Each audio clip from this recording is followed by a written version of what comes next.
BJ 고추장에 따라가는 정책 자금 BJ 고추장입니다. 와, 벌써 1월이 28일이네요. 이제 곧 2월이네요. 뭐 작심 3일 할 것도 없었는데 어쩌다가 벌써 이렇게 1월이 후딱 갔죠? 요즘에 그 우한 바이러스 때문에 많이 좀 전 세계적으로 좀 그렇죠. 뭐 중국에선 벌써 백신을 만들었다고 하는데 과연 얼마나 이게 빨리 그거가 될지 모르겠습니다. 뉴스 보니까 이번 그 바이러스는 김치로도 효과가 없다고 하는 거 보니까 조금 더 겁이 나긴 하더라고요. 어쨌든 여러분들 그 항상 건강에 유의하시길 바라면서 첫 번째 순서 시작하도록 하겠습니다. 네, 첫 번째는요. 네, IF손에서 세계 최초 실시간 다국어 통번역 메신저인 아이밍을 서비스를 개시했다고 합니다. 그래서 이제 실시간으로 240개국 90종 언어로 자동 번역 및 통역이 가능한 인스턴트 메신저 애플리케이션 아이밍과 다국어 자동 번역 통역 홈페이지 플랫폼을 개발 서비스를 개시했다고 발표를 했어요. 그래서 제가 이제 그 어플을 깔아가지고 확인을 했는데, 글쎄요, 그 한국 프로그램의 특징 자체는 항상 기술 구현은 잘 돼 있는데, 좀 인터페이스가 처음에는 정말 좀 썰렁하죠. 그래서 시작 화면인데요. 굉장히 좀 썰렁합니다. 근데 이게 이제 말 그대로 메신저라서 이제 여기에 뭐 채팅 그룹방 뭐 이런 거를 만들어 가지고 여 안에서 이제 대화를 하면 이게 자동으로 이제 실시간으로 번역이 되면서 한다고 하는데 저는 아직 채팅을 해본 적은 없어서 정확하게 그 구현까지는 확인을 못 했고요. 그랬는데 그 이쪽에 그 점점점 박힌 거를 눌러 보니까 여기에 이제 1대1 번역 말고도 이 문자 인식이라고 있어서 제가 이것저것 해보면서 그냥 제일 쉬워 보이는 이제 이 커팅 매트, 그 커팅할 때 쓰는 고무판에 써 있는 거를 사진을 찍었더니 이렇게 바로 문자를 인식을 하고 그걸 또 번역을 바로 해주더라고요. 아유, 왜 사라졌을까요? 정말 안타깝습니다. 레벨 120이면 엄청난 건데. 근데 이렇게 딱 정형화된 딱 이 한 화면에 보이는 글씨가 좀 두서가 없거나 좀 한글 같은 경우에는 인식을 아직 잘 못하는 것 같아요. 그래서 이거는 좀 한 80, 한 70% 정도 번역률을 보이곤 있는데 아마 이게 좀 더 개선이 되면 좋을 것 같아요. 그 텍스트로 한글 같은 걸 찍으면 좀 깨지는 현상도 좀 발생을 하기도 하고 아직까지는 좀 가야 할 길이 좀 먼 느낌이 납니다. 그래서 뭐 이렇게 1대1 번역을 하면 또 이렇게 번역창이 뜨고요. 이거는 사실 구글 번역하고 크게 다를 바는 없는 것 같은데요. 이제 좀 더 쓰기 쉽다고 해야 되나? 그냥 좀 개선할 부분은 많은 것 같아요. 다만 이런 이제 번역 서비스들이 좀 더 이제 빅데이터를 가지고 이렇게 막 생기다 보면 지금보다는 좀 더 나은 번역을 할 수 있는 그런 시스템들이 계속 개발이 되겠죠.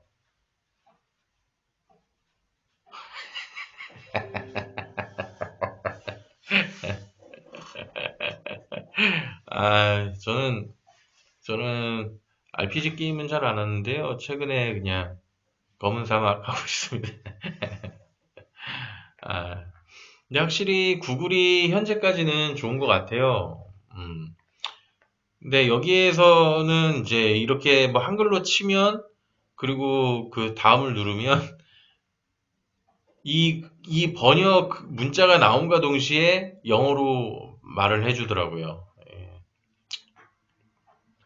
어쨌든 한국말은 사실 한국 사람이 더 번역을 잘 하는 거잖아요.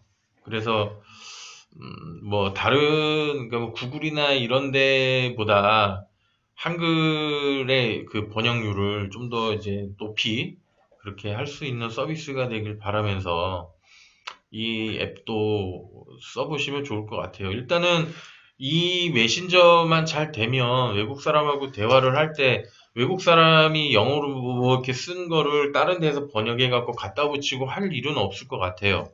일단 그게 가장 큰 메리트라고 생각을 합니다. 그리고 이렇게 공개방이 있어가지고요. 언제든 통역 서비스 같은 거를 그렇게 할 수 있는 사람들이 이렇게 목록들이 있어가지고 뭐 그 공개된 사람하고는 1대1 채팅을 해서 언제든 그런 대화를 나눠도 될 것 같아요. 그래서 약간 그 번역이 가능한 그 요즘 뭐 이렇게 뭐 동네 뭐 대화방 서비스 같은 그런 느낌을 많이 내려고 했는데 제일 중요한 거는 일단 디자인인 것 같습니다. 디자인이 너무 좀 그렇죠. 2020년에 나올 법한 디자인은 아닌 게 제일 아쉽습니다. 좀 서서히 좋게 좋게 개선이 되기를 바랍니다.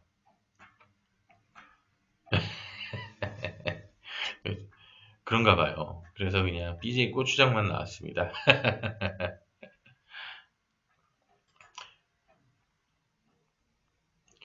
다음은 MS 웨이에서 혁신적인 열차단 필름을 개발에 성공했다고 합니다. 그래서 뭐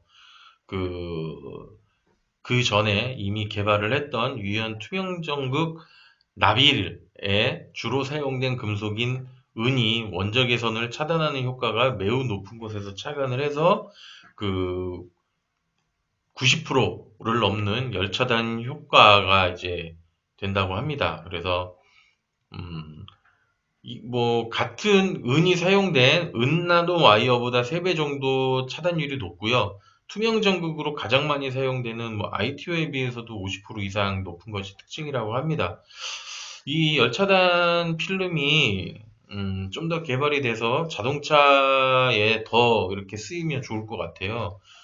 여름하고 겨울에 사실 좀 살인적인 차 안에 찜통더위야 그 겨울에 엄청 춥잖아요. 근데 이런 열을 차단한다는 데서는 자동차 필름이 저는 제일 먼저 생각나더라고요. 근데 반대로 생각하면 겨울엔 더 추워질래나요? 그, 어,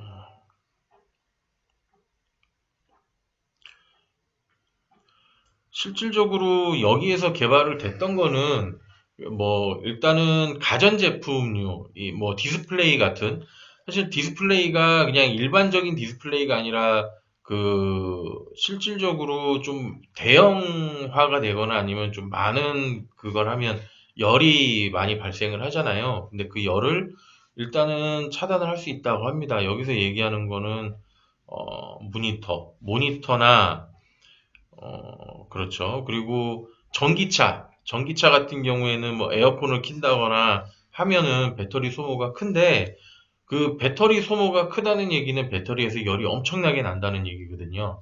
그러면은 그 배터리 위에 이 여차산 필름을 이렇게 덮어 놓으면 일단 그 배터리에서 나오는 열을 승객이 받지 않는다라는 그런 장점도 있는 것 같아요. 그래서 그 열이 차단됨으로 인해서 생기는 그 약간의 절전 효과도 좀 볼 수 있다고 여기서는 얘기를 합니다.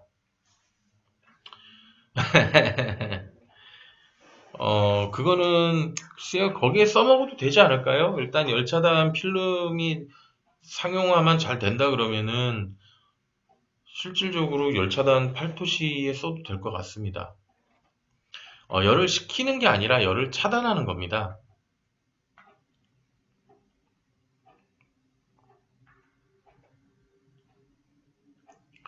어쨌든 여기에서 또 얘기를 하는 게 그렇네요. 일단은 열차단이라고 합니다.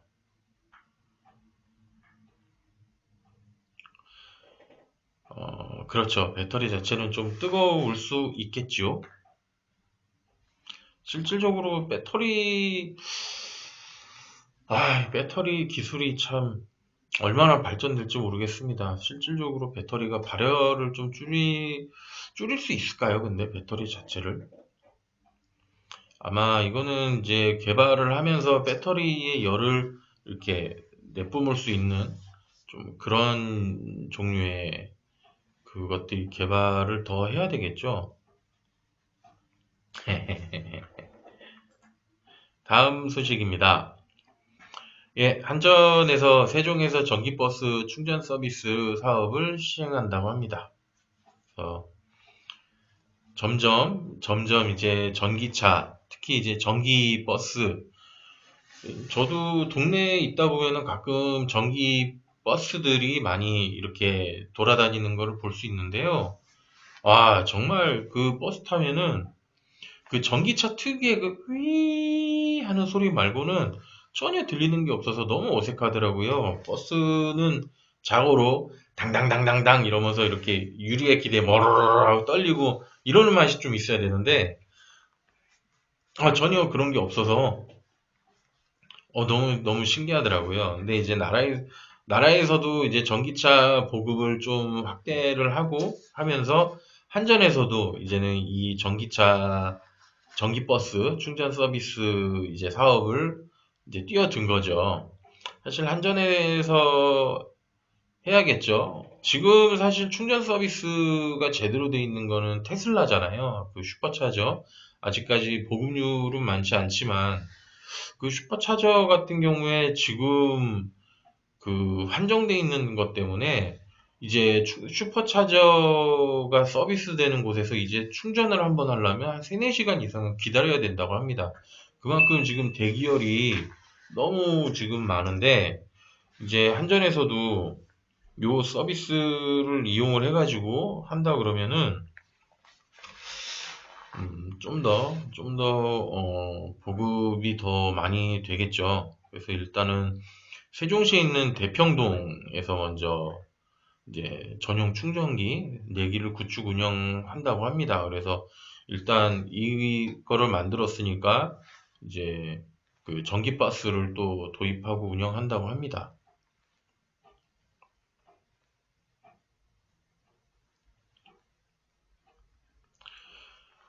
맞습니다. 사실 카트리지를 통째로 교체를 하는 게 맞긴 맞죠.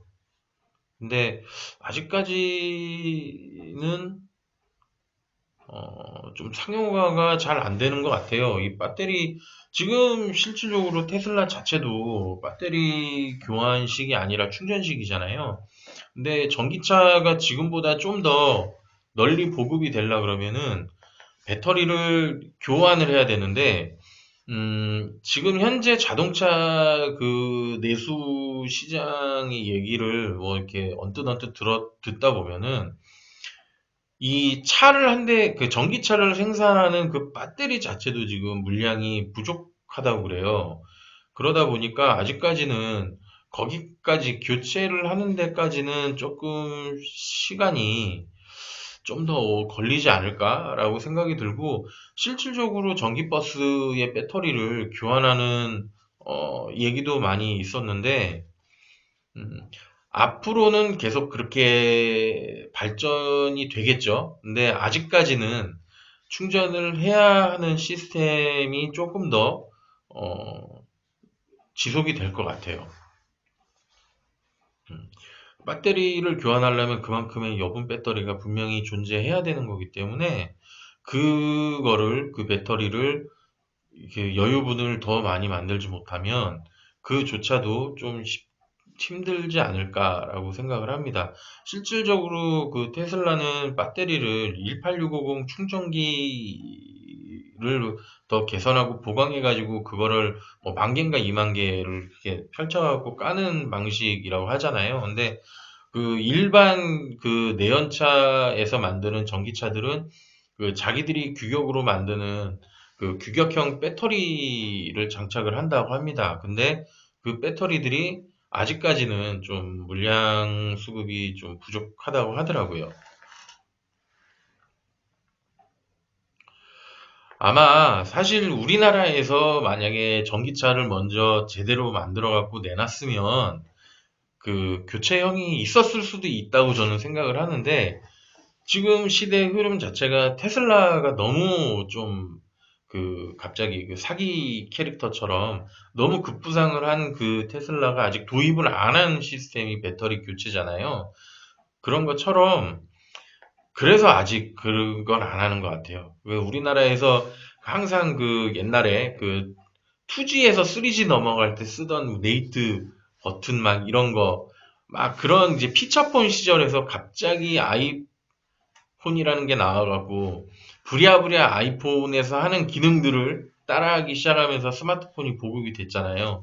그리고 나서 한참 뒤에 이제 아이폰보다 뭐 나은 성능, 뭐 나은 것들, 뭐 구글 자체도 인터페이스가 점점 조금씩 더 이뻐지고 이런 현상을 보이는 거 보면은 아직 우리나라에서는 좀 생각을 잘 못하고 있는 게 아닌가라고 생각도 들고, 음, 아직 그 배터리를 교체하는 거를 범용적으로 하기에는 좀 시기상조라고 생각하는 것도 있는 것 같아요. 제가 그냥 제 개인적인 의견이지만 그렇습니다.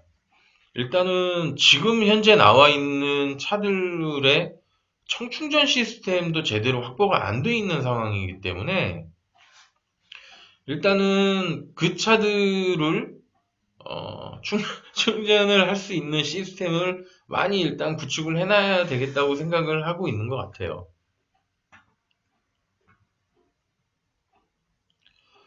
그렇죠. 근데 이 부분에서 솔직히 자동차 관련해서는 국가가 좀 많이 소극적이라고 생각을 해요. 아무래도 뭐 안전사고에 대한 대책도 실질적으로 법이 도입되기까지 오래 걸리기도 하고, 그런 부분에서 이제 꼭 일이 제대로 터지고 뭔가 그거 하기 전까지는 사실 좀 한 거 보면은, 이것도 그냥 제 개인적인 생각이지만, 약간 이런 자동차 산업이나 이런 거에는 조금 아직까지는 관심도가 좀 낮다라는 생각이 들어요. 국가 차원에서 해주면 참 좋을 것 같은데, 국토교통부를 가서 한번 물어봐야 되나 싶습니다. 제가 아는 내용은 여기까지인 것 같아요. 일단 사실 그렇죠. 아무리 그 배터리를 교체를 한다 그래도 뭐 급하거나 아니면은 주차를 하고 있는 상태에서는 그냥 충전하는 게 더 나을 수도 있겠죠. 예, 맞아요. 그럴 수도 있다고 생각합니다. 정유사를 운영하는 대기업, 하루 이틀 나온 얘기는 아니죠. 그게 진실이 됐든 아니든 간에 정유업계에서 조금, 프레스를 가한다. 어, 만약에 배터리 교환식이 나와서 국가적으로 그걸 정착을 시키면, 어, 저 같아도 전기차를 바로 선택할 것 같아요. 그러니까 내연기관 차들이 정말 급격하게 몰락을 할 것 같거든요. 음, 그런 거를 조금 살살살살 이렇게 수순대로 해야 되는 뭐 그런 것 때문에 더 그런 걸 수도 있다고 봅니다.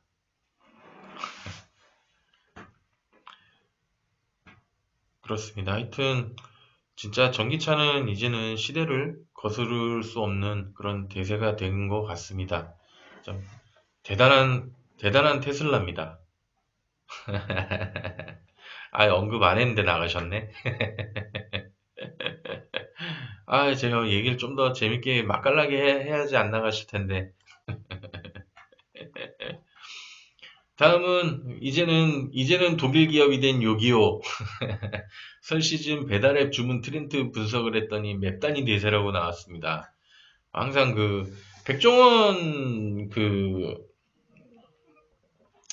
그 신드롬이 일어나고 나서 단짠이 굉장한 대세였잖아요. 실질적으로 그 백종원 레시피대로 음식을 만들어 본 사람들은 하나같이 정말 달고 짬이 오묘하게 조화가 잘 맞아서 진짜 엄청나다고 얘기들을 많이 하세요. 근데 음, 글쎄요, 뭐 단짠 해도 이제 슬슬 또 매운맛을 또 즐길 때가 되지 않았나 싶기도 합니다.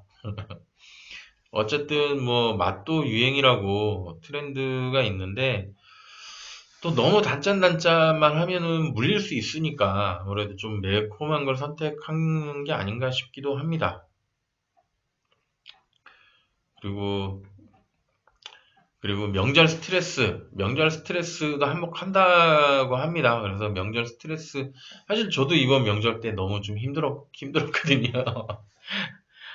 이게 해가 갈수록 좀 더 힘들어지는 것 같아요. 이 명절 스트레스가 꼭 명절에 이렇게 뭐 행사를 하든 안 하든 간에 명절은 스트레스를 많이 받는 그런 기간인 것 같습니다. 그러다 보니까 진짜 결혼을 아직 못했지만 결혼하신 분들은 얼마나 힘드실까 이런 생각도 많이 듭니다. 근데 이제 그 뭐 매운 걸 먹으면 항상 단 것도 필요하니까 다 그 디저트도 거의 뭐 많이 늘어난다고 하고요. 그렇죠. 6.25가 저기로 사라지는 독일에서 아차! 실수했다!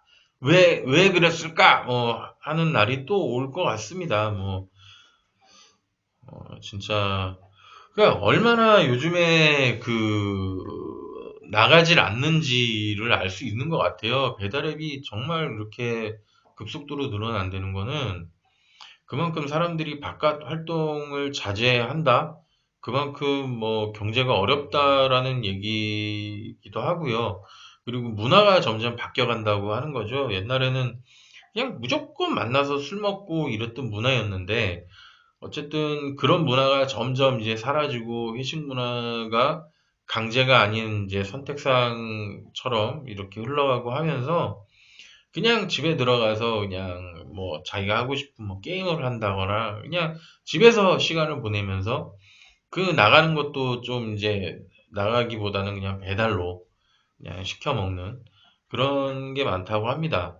그리고 요즘에 그 스트리머들 게임 방송하는 스트리머들이 많이 이제 그 먹방이니 뭐니 하면서 시켜 먹는 것도 요인인 것 같습니다. 이제 스트리머가 일단 뭘 시켜 먹으면 되게 먹고 싶을 때가 많거든요. 그러면은 자연스럽게 나도 그 스트리머가 먹는 음식을 같이 이렇게 주문해서 먹고 이런 경우도 굉장히 흔한 상황이라고 봐요.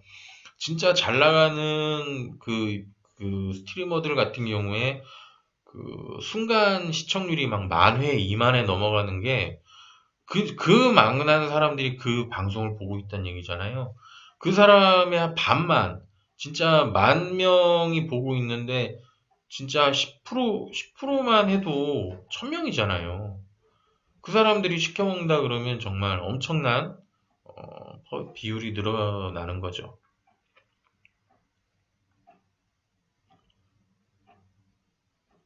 그렇습니까? 음, 어쨌든, 이게 참 좋은 현상인지 아닌지 모르겠습니다. 어쨌든, 이 배달. 소비자 입장에서는 배달이 잘 되니까 좋지만 업주 입장에서는 이 배달료 부분에 대한 뭐 가격 상승이라든가 뭐 이런 것 때문에 많이 하소연을 하신다고 하는데 글쎄요 뭐 좀 더 좋은 환경이 또 이렇게 나오겠죠.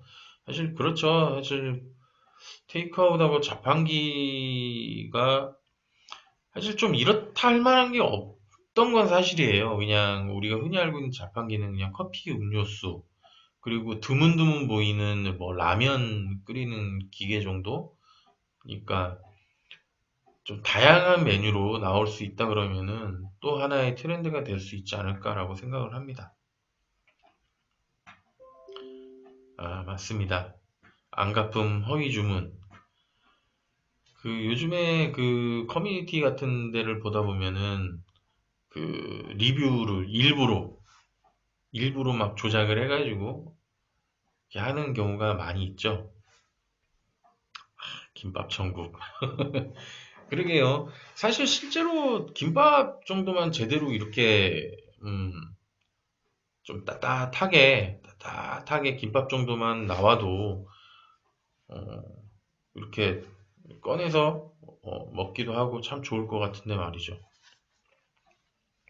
실질적으로 편의점에서 좀 뭔가 먹으려고 그러면은 그걸 데워야 되는 불편함이 있잖아요. 근데 주문은 그 자판기 같이 잘 돼가지고 그 음식이 데워져서 나온다 그러면은 굉장히 좋을 것 같습니다.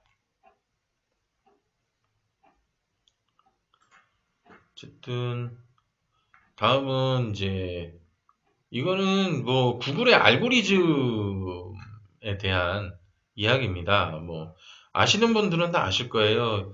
제가 제가 인터넷을 사용하는 그런 거를 다 일일이 기록을 하죠. 그거를 빅데이터를 만들고 그거를 또 알고리즘화해서 제가 하고 있는 어떤 반경을 유출을 해서 그와 비슷한 군들을 이렇게 묶어서 또 하나의 또 이렇게 여러 가지 또 빅데이터들을 만드는데요.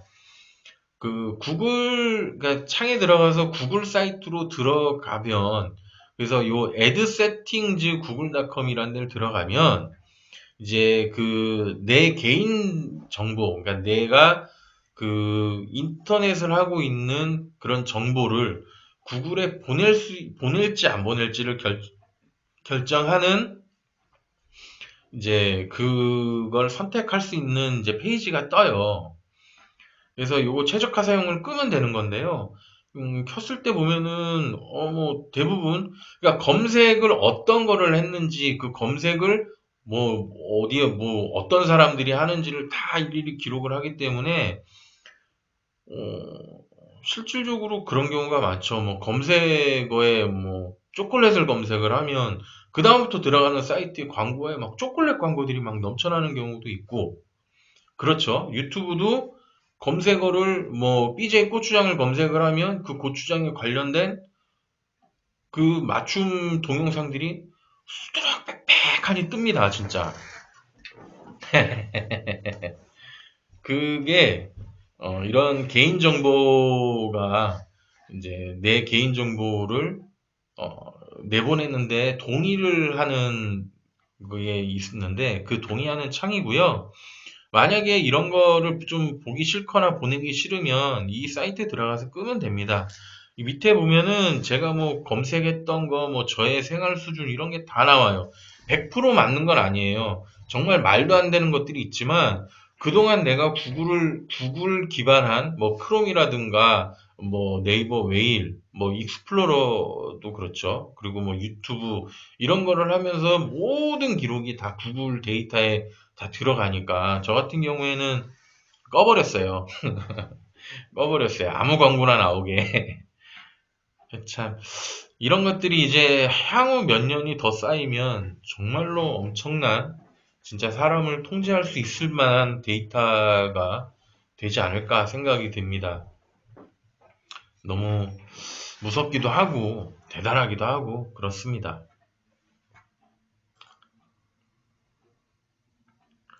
그죠? 진짜 구글이 세상을 지배한다는 말이 농담이 아닌 것처럼 돼버렸습니다, 정말. 대단하죠. 다음은 외식 많이 하는 분들을 위한 안전 앱입니다. 그래서 그 플레이스토어에 내 손안 식품 안전 정보라고 검색하시면은 그 프로그램을 다운받으실 수 있고요. 이건 제가 직접 그 사이트, 아니, 그러니까 그 앱을 깔고 이제 요 캡처한 건데요. 여러 가지가 있죠. 뭐 주변 식품업체를 조회할 수 있고, 전국 식품업체를 검색할 수 있고, 뭐 수입식품, 뭐 심지어 달걀 정보까지 검색을 할 수 있도록 신고도 바로 할 수 있고, 그렇게 돼 있는 거죠. 그래서 만약에 어떤 동네에 가서 무슨 음식을 먹고 싶다. 근데 그 식당이 정말 안전할까? 깨끗할까? 뭐 위생적으로 처분받는 데는 아닐까라고 이렇게 궁금증을 느끼실 수 있을 때 여기로 들어가셔서 이 주변 식품업체를 조회를 하면 내가 있는 그 GPS 기반 반경으로 음식점들이 쭉 뜨고요. 그리고 거기에 이제 그 음식점 그 이렇게 표시가 돼 있는 곳을 클릭을 하면 그곳에 있는 음식점 리스트들이 뜨고, 이렇게요. 지금은 제가 일부러 요 가산 디지털 단지역 주변으로 했는데, 이제 이렇게 식당들이 뜨죠. 그래서 이제 대부분 그냥 일반적인 식당 같은 경우는 약간 이게 파란색으로 뜨고요. 여기 이게 표시가 빨간색으로 돼 있는 데 있잖아요. 여기는 어딘가가 행정처분을 받았다는 얘기입니다. 그래서 이렇게 이곳을 누르면 이 반경 안에 있는 그 식당들이 메뉴가 쭉 뜨고요. 클릭을 해보면은 이렇게 세부 정보를 볼 수가 있습니다.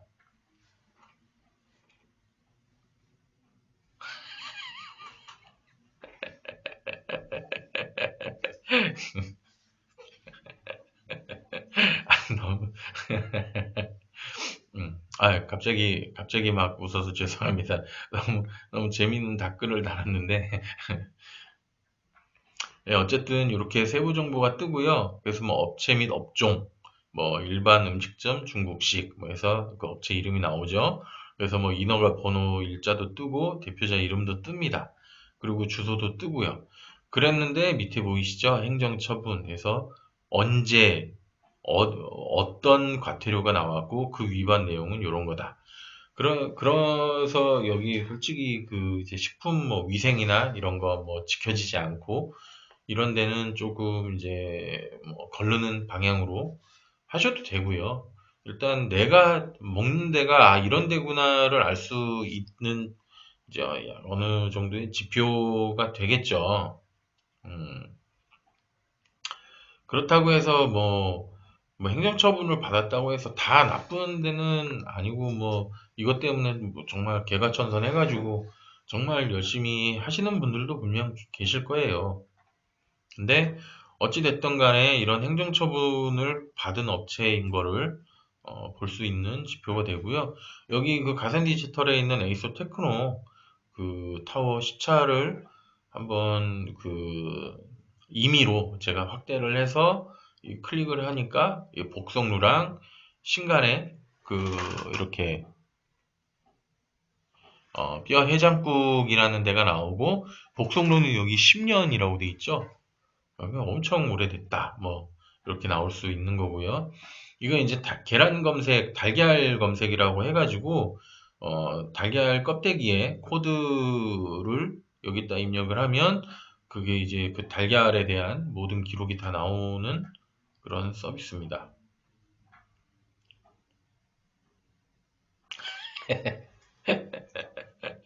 아니, 아니 뭐죠? 여기에서요? 여기에서 카드 명세표에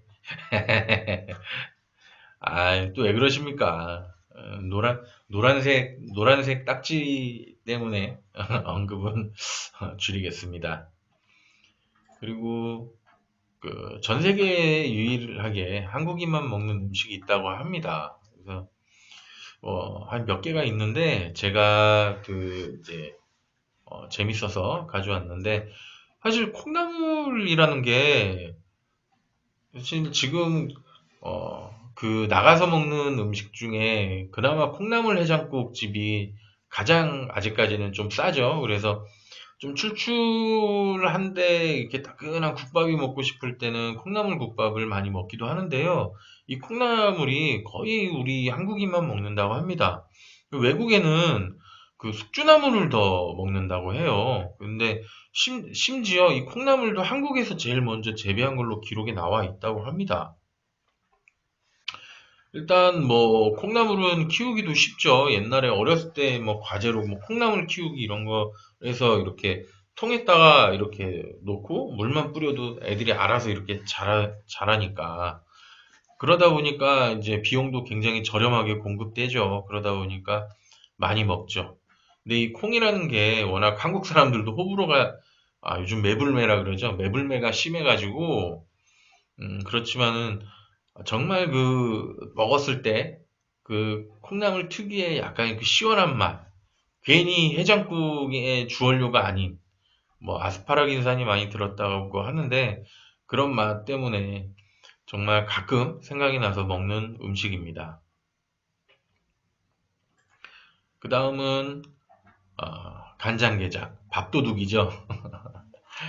가끔 뭐 뷔페 옛날에는 그래도 저기 제가 좀 자주는 아닌데 그래도 생각날 때마다 갔던 데가 저쪽 그 남태령 과천 있는데 산정호수께 굉장히 맛있는 게장집이 있었는데 그 게장집이 없어졌더라고요. 너무 싸게 팔아서 그랬는지 어쨌는지 어쨌든 뷔페집 같은 데 가면은 있죠.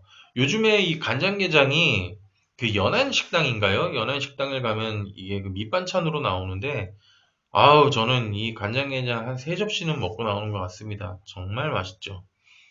근데 다른 나라에서도 이 게를 먹지만, 살아있는 놈을, 살아있는 놈을 이렇게 절여가지고 먹는 거는 우리나라가 거의 유일하다고 합니다. 그래서 다른 나라는 이 게를 찌거나 삶거나 해서 먹지 이게 살아있는 채로 어딘가에 이렇게 간장이나 이런 데에 절여가지고 먹지 않는다고 해요. 사실 간장게장보다 저는 꽃게장을 더 좋아합니다. 꽃게장은 정말 사랑입니다. 너무너무 맛있습니다. 정말 그 양념이 그 양념과 어우, 그 살, 어우, 갑자기 배가 고픕니다. 아우, 밥 먹어야 되는데. 자, 다음은 홍어. 제가 아우 못 먹는 저는 홍어 못 먹습니다. 제가 대학생 때 이제 음, 먹어봤는데 사실 저희 가족 부모님도 제가 어렸을 때는 홍어를 안 드셨던 것 같아요. 그래서 홍어를 그때 제대로 삭힌 홍어를 처음 먹어봤는데 아직까지는 저는 나이를 헛먹은 것 같습니다. 이 홍어에서 풍겨져 나오는 그 냄새를 제가 아직까지는 좀 적응을 못하는 것 같습니다. 정말 엄청나게 강력하지만, 하지만은 이 홍어를 좋아하시는 분들은 정말 없어서 못 드시는, 비싸기도 하죠. 홍어 자체가 좀 비싸긴 하지만, 어쨌든 굉장히, 한국에서 먹는, 사실 한국 사람들도 이렇게 잘 못 먹는데 외국 사람들은 어떤가 싶어요. 다음은 도토리묵입니다. 저희 어머니가 도토리묵을 잘 만드세요. 이렇게 젓가락으로 집어도 이렇게 팍팍 안 끊어지고 약간 이렇게 탄력이 있으면서도 먹었을 때 질기지 않는 그렇게 잘 만드시는데 이 묵 자체가 일본에도 있고 중국에도 있는데요. 도토리로 묵을 안 만든다고 합니다. 그래서 우리나라밖에 없다고 합니다. 그러니까 도토리는 다람쥐가 먹는 거라고 생각을 해서 외국 사람들도 도토리는 안 먹는다 그래요. 그냥 그 다람쥐 자체가 친숙하지가 않다 보니까 더 그런 것 같은데요. 어쨌든 뭐 도토리는 다람쥐한테 양보하고 먹진 않지만 우리나라에서는 굉장히 사랑하는 진짜 한식당에 가면 좀 빠지지 않는 음식 중에 하나죠. 근데 정말 이 묵도 잘하는 집에서 먹으면 아우 정말 입에서 아주 춤을 춥니다. 춤을 춰. 아우 신납니다. 아주. 다음은 참외입니다. 굉장히 의외였어요. 아니 참외가? 라고 생각을 했어요. 근데 이 참외 자체가요. 영어로 코리안 멜론? 뭐 이렇게 나온대요.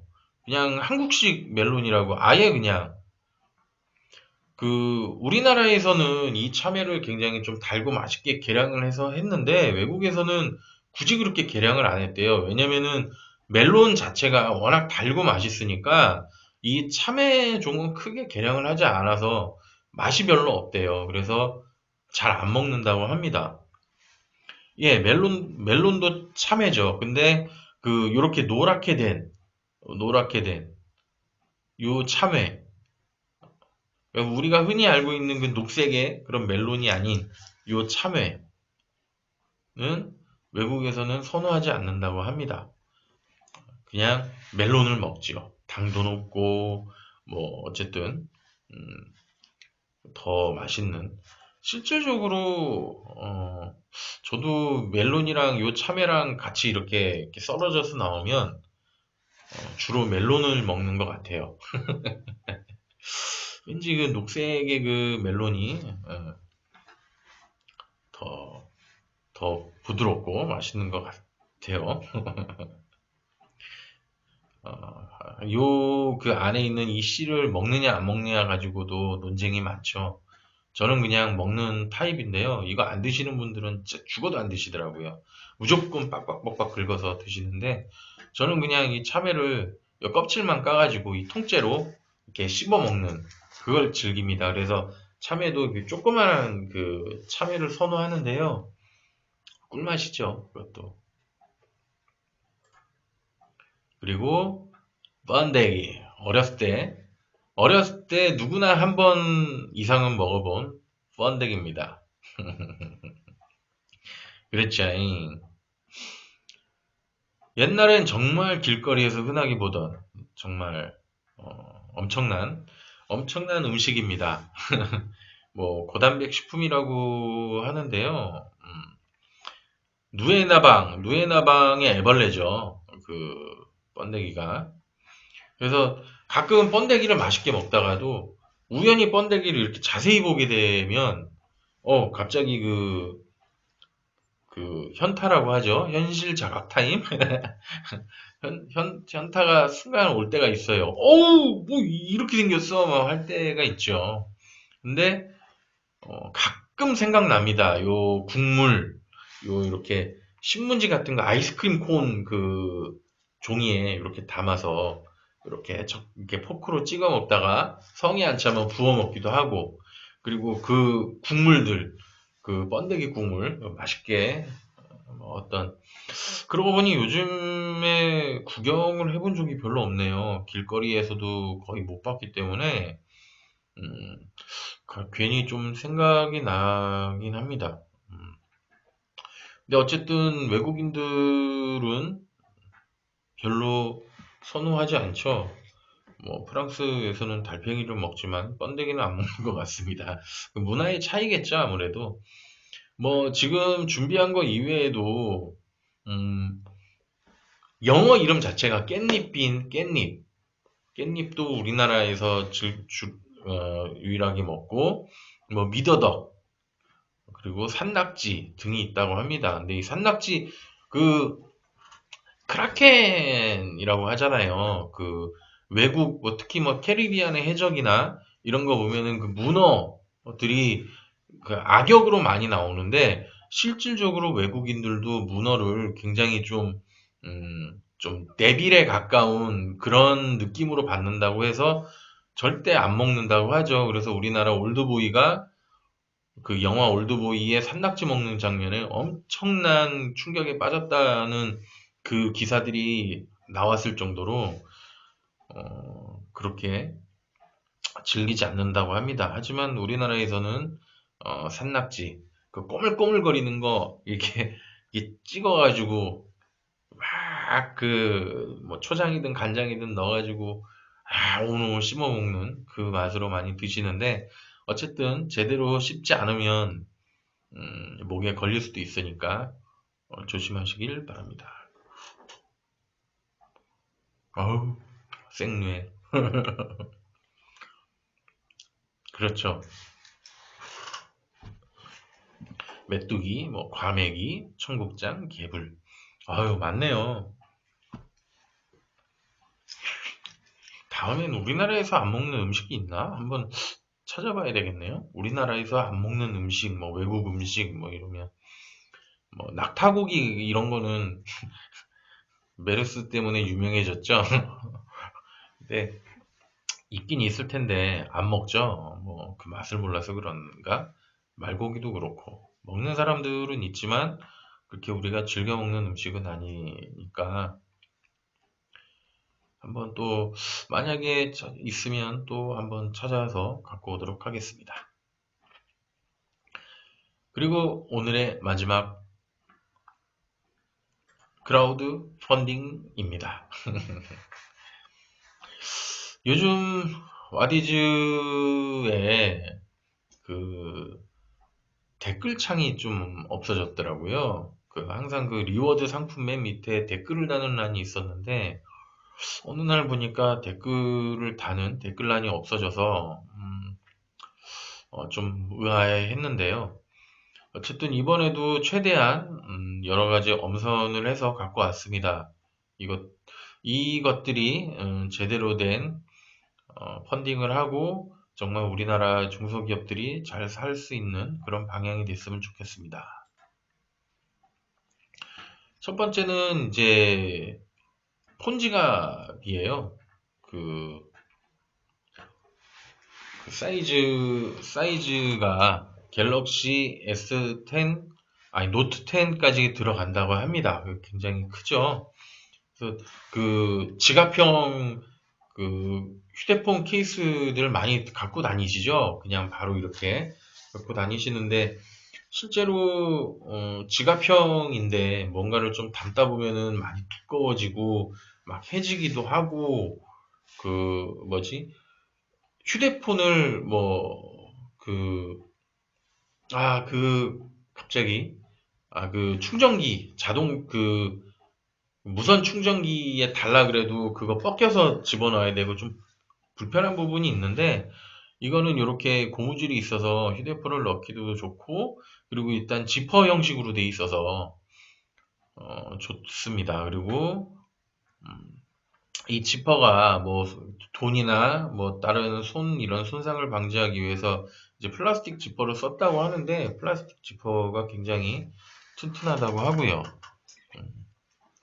그리고 이 수납 공간이 굉장히 많다고 합니다. 그래서 지갑형 케이스를 들고 다니시는 분들에게는 굉장히 좀 유용한 지갑이 아닐까 생각이 됩니다. 저 같은 경우에도 예전에 이런 지갑형, 그러니까 이제 휴대폰에 있는 그게 아니라 이런 지갑들을 많이 좀 들고 다녔었는데, 휴대폰이 점점 커지면서 그게 들어가는 사이즈의 그게 없어가지고 그냥 안 쓰다 보니까 그냥 안 쓰게 된 상황이 좀 있었는데요.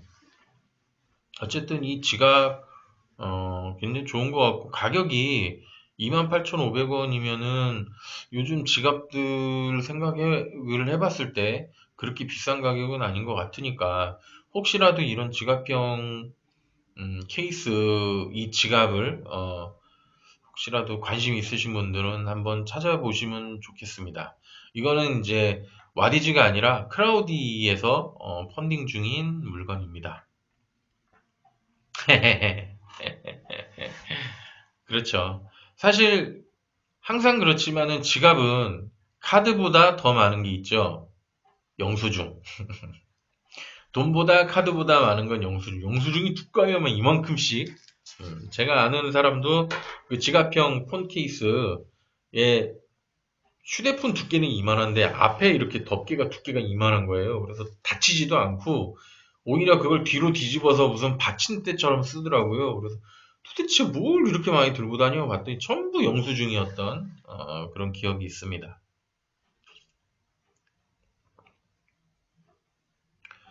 그래도 이게 사이즈가 더 크지 않은 게 다행입니다. 일수 가방처럼 보이지 않아서.